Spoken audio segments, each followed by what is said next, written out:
Okay, I think that's everyone. All right. If you want to talk about the week ahead, and then we'll take questions.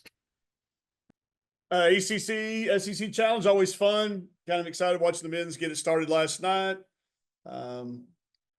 Matchups are always an interesting thing in these things. For us, with a team like Boston College, it's got a lot of returners. It's always going to be a challenge. Really athletic, all about the same size. Do a lot of switching. Do some things that really present us challenges. But anxious to see how we respond after the road trip to Florida. All right. Evan. Yeah, Coach, how you doing? Happy Good, man. holidays. Hope it all You as went well. well. Thank you. Curious for you, coming back from that Florida trip, what do you hope that the team kind of learned when it came to some of those close losses, especially against Bowling Green, that you can apply this week against BC? Outstanding question. And what we did was showed them clips of just little things that make the difference in close games.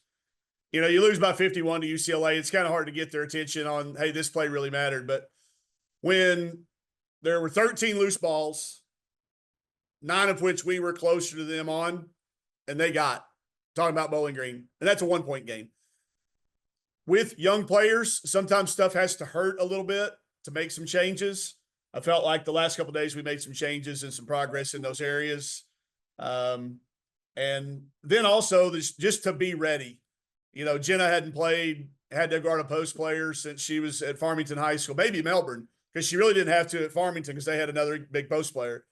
But because of Danica's injury and various foul trouble, you know, she was thrust into guarding a 5 player. So stay ready, be ready. You never know what's going to happen. And then the value of every single possession. I also felt like we were able to show them how just doing top of the scout stuff could have saved. In the Bowling Green game, we identified 37 points that were literally top of the scout, like 1 and 1A. It's not 7 or 7B or, hey, they might do this. This is, they're going to do this. So I think as coaches, we learned how to emphasize the most important stuff, the most in practice, how to communicate that. You know, we learned that sometimes when Vera yells freeze, she's really yelling spy, but her high pitched voice and the way she says it gets confusing. So we changed some language. So continuing to learn, but lots of things, mainly value of one possession and how to really implement top of the scout stuff. Last one for me, then I'll turn over. Where do you think the biggest challenge is going to come from Boston College? Well, because of their experience playing together, like they've been in it. These guys have played a bunch of games together. I don't think they're going to come in, you know, intimidated by being in Bud Walton Arena. They've played in a lot of big gyms. They're used to traveling. I think the challenge will be for our young kids to rise to their level of experience. But then on the court, you know, they can switch everything. And it's really hard to run any offense that looks patterned or against teams that can switch 1 through 5. So it will look a little unlike things we've had to do in our first 9 games. So the challenge will be to do something that we've done in practice, but really haven't done in games yet. Thanks, Coach. Yep. Dudley. Talk to me about the feast y'all had for Thanksgiving. You mentioned that it was going to be a little bit different so tell me a little bit about that. It was very feasty. That's a good word. Feasty was the word. There was plenty of it. There were 12 teams in the one hotel. So I don't know how many turkeys and how many pots of gravy they must have cooked for the 12 of us, but it was kind of fun to see everybody. We all ate around the same time. So it wasn't just our team around. We all had our little rooms in the conference center. But it was fun to watch kids who aren't traditionally turkey and dressing, and it wasn't your traditional dressing either. So I really didn't get the full effect of the dressing. And it wasn't homemade, so we didn't have some of those normal side dishes that we normally have, but it was good to do it together. You know, we caught some dreary weather. It felt very Thanksgiving-like, even though we had the beach there and the water there. But it was fun to spend it together and with made some new friends from other teams too. But to see it through our kids' eyes was another one of those first-time experiences. It's been a lot of fun. Explaining the history of the holiday, the significance of it, and why certain foods. We got some great arguments about side dishes, and do you put your gravy on the potatoes or on the dressing or on the turkey? So everybody got to share their opinions and experience some stuff for the first time. Well, the answer to those three questions is yes. Yeah. Talk to me a little bit. Are you more worried about your defense right now? I mean, I think you're scoring enough points, and that usually is an effort thing, but it appears maybe more of an execution thing. Yeah, I think Coach Todd and I have been going back and forth with that on how to break up time in practice. We are getting good shots. We're not making enough. So we're gonna work on making some of the shots we've been creating. I know he's got some frustration right now, like I was saying, with just following the scouting report. He actually called both of the plays that were crucial in both games. Hey, they're going to come out, they're going to run this action. The play that won the game, we had it literally called, and we didn't defend it like we had literally drawn up the timeout. So, yeah, probably some more concern there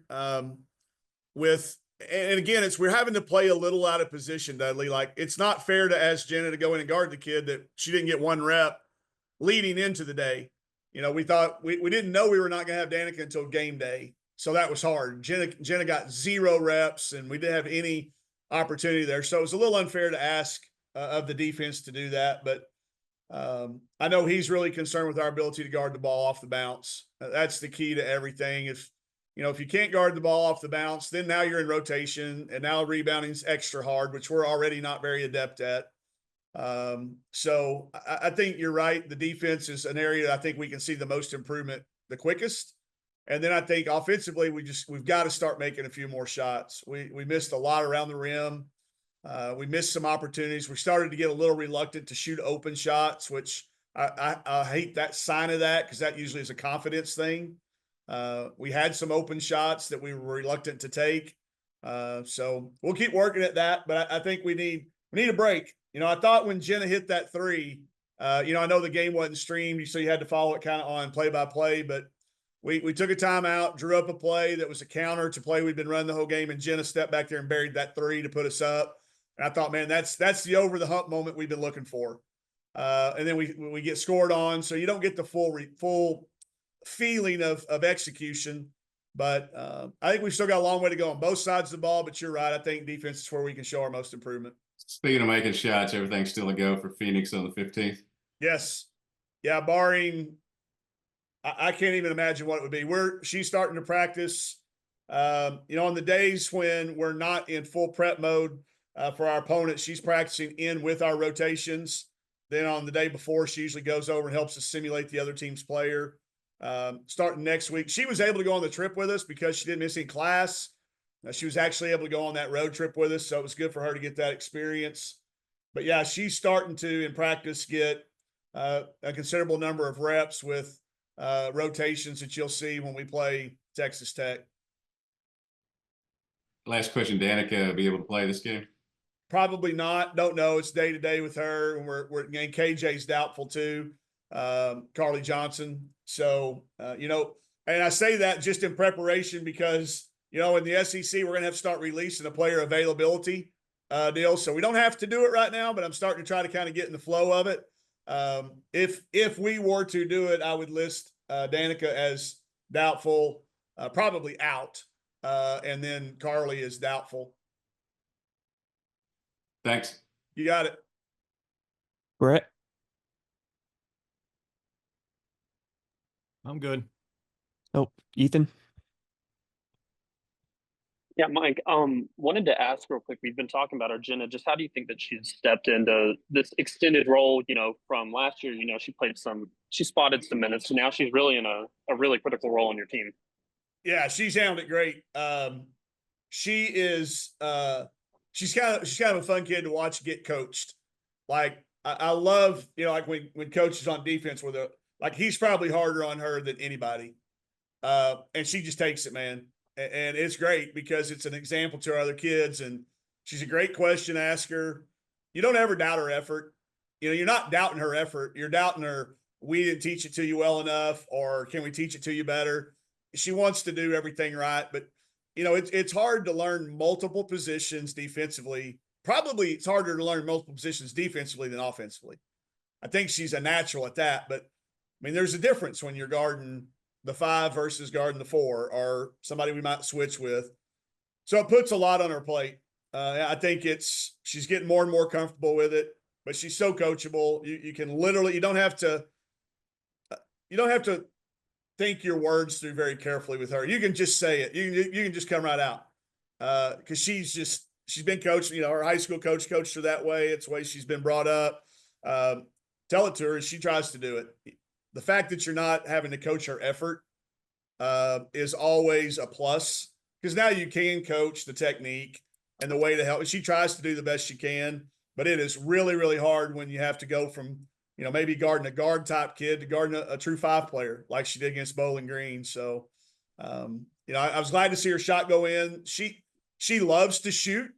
She I think her identity is kind of built around that, has always been. So I think her defense is affected by her offense.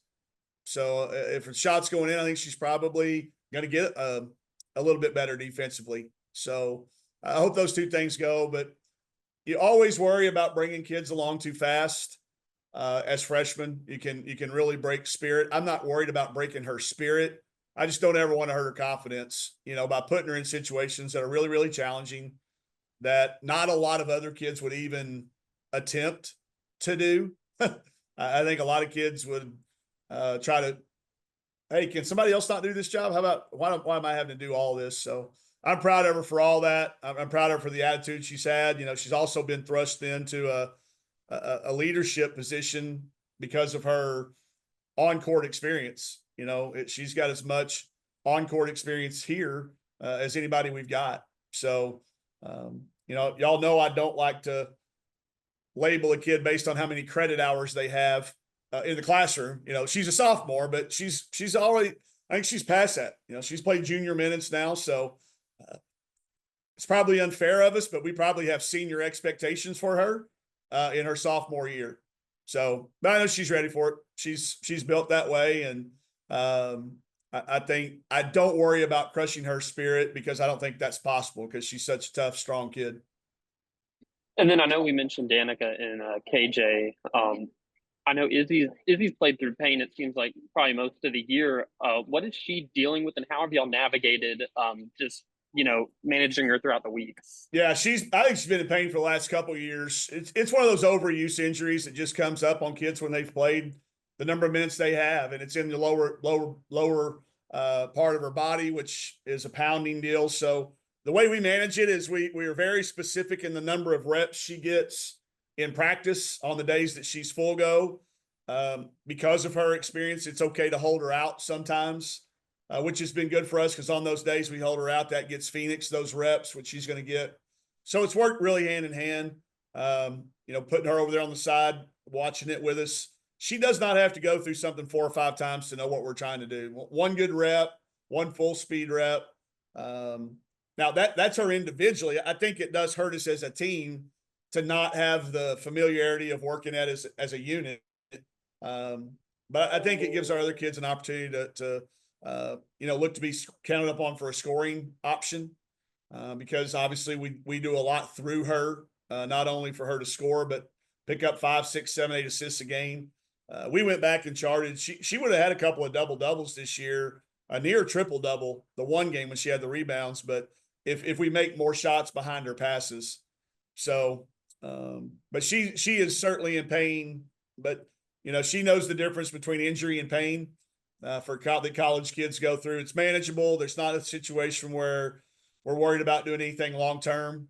She's got a really good plan, a really good approach. Simone does a good job of making sure we're not doing too much. We chart it with Tyler and our Connexon devices. I know when she hits a certain number, I need to shut her down. So we're looking at it for the long haul, not only the course of the season. It will help a lot when Phoenix is back, because we can put the ball in Phoenix's hands at times and take Izzy off the ball, or she doesn't have that constant pressure of having people double team her and trap her. With 9 films out on us now, a lot of people see that that's what teams are doing, trying to get the ball out of her hands and really make her work the length of the floor. I haven't seen this much press attack against us since I was a high school coach at Bentonville and we were 1-24. There would be teams that hadn't pressed in 20 years would come full court presses. So we're getting comfortable with that. I'm proud of her for fighting through it. And I can tell you this, I wouldn't be playing knowing the pain that I couldn't handle it. Like, I just don't have that pain tolerance. She's a tough kid. Those of us that cover football, we've gotten used to that since we're gearing up toward these availability reports, kind of that process. Yeah. How will it work on the women's side? Will it be Simone submitting that? And how early, just that flow up to a game, will that work? Do you know yet? I don't know all the details yet. We have talked about it. I know there is like a 1 day, 2 day out deal. And then there's, a couple hours before game time. I understand why we're doing it. I get it. And it's obviously needed. I don't know that it's really going to be that much more information, because I don't think any of us will ever really list a kid as out unless it's a season ending injury or something. Because you can always, if you list them as doubtful and they don't play, it's okay. But if you list them as out and they do play, then it's a problem. So we got to work through some of the nuances. Yes, it'll be a combination. I always have somebody on our hallway here that works as a liaison to so Coach Todd does our athletic training. So he'll report to Simone, who I think will file it. We don't allow anything to be official without Amber Shirey co-signing it because of her institutional knowledge and how thorough she is. So I'll put Coach Todd and Amber on it together to communicate with Simone, and we'll follow the SEC guidelines. I have been in meetings on it. We have talked about it. I am aware of them. I don't have them committed to memory yet, but I understand the need for it with all the stuff. I mean, women's basketball, the growth of women's basketball, the gambling has become a big part of it, a huge part of it. And, I think that's another sign that our game is continuing to grow. Somebody's always told me once Vegas starts betting on it, that means your game has arrived. So it is an issue. It's not only happening, it's an issue. So I'm glad that we've gotten out ahead of it and have started doing something about it. And I'm anxious to see how it works. Last thing I got for you, just your thoughts in general on these type of challenges whenever you get pitted against another power conference and, that kind of barometer before conference play.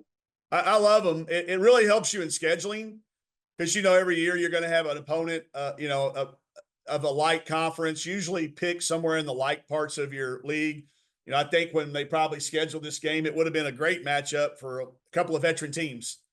It didn't work out that way for us. So but it's always fun, to look. I don't think anybody could probably tell you who won last year's or the year before, or it doesn't come up in recruiting, but it is fun. I think it helps us in scheduling.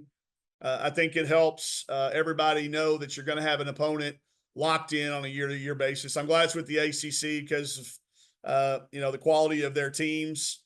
And this is my first time ever playing against Boston College. Coach Blair had a game, but I didn't get to attend it back when I was the director of ops. It was an away game. And we didn't, back then the director of ops sat home and listened to it on the radio. So this will be my first time to get a chance to play. And I know they're coaching several of their coaches' staff, so we're anxious to have them in Fayetteville. Thanks, Mike. You got it. Any other questions? Like Kevin said, that are you able to say what Danica is battling, and if is there consideration of letting her rest through this week, because then there's another week before you have to play again? Yeah, she's in concussion protocol.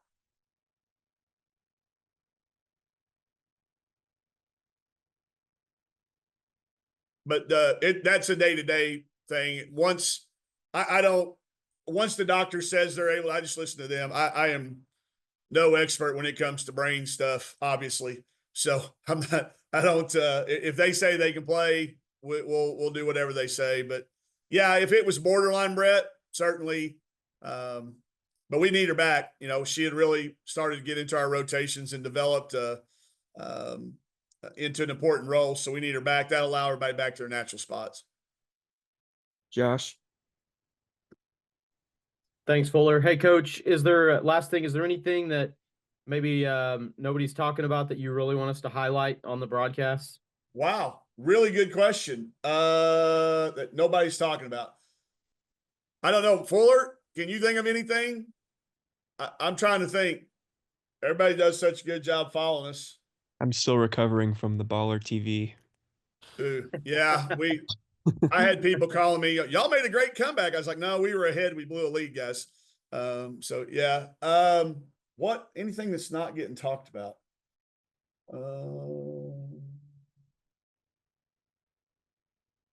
I can't remember the last time I've been stumped by a question, Josh. So if I think of anything, I'll have Fuller hit you. How about that? That works. Thank you, Yeah. Coach. You got it. All right. Thanks, Coach. You good? All right. See y'all.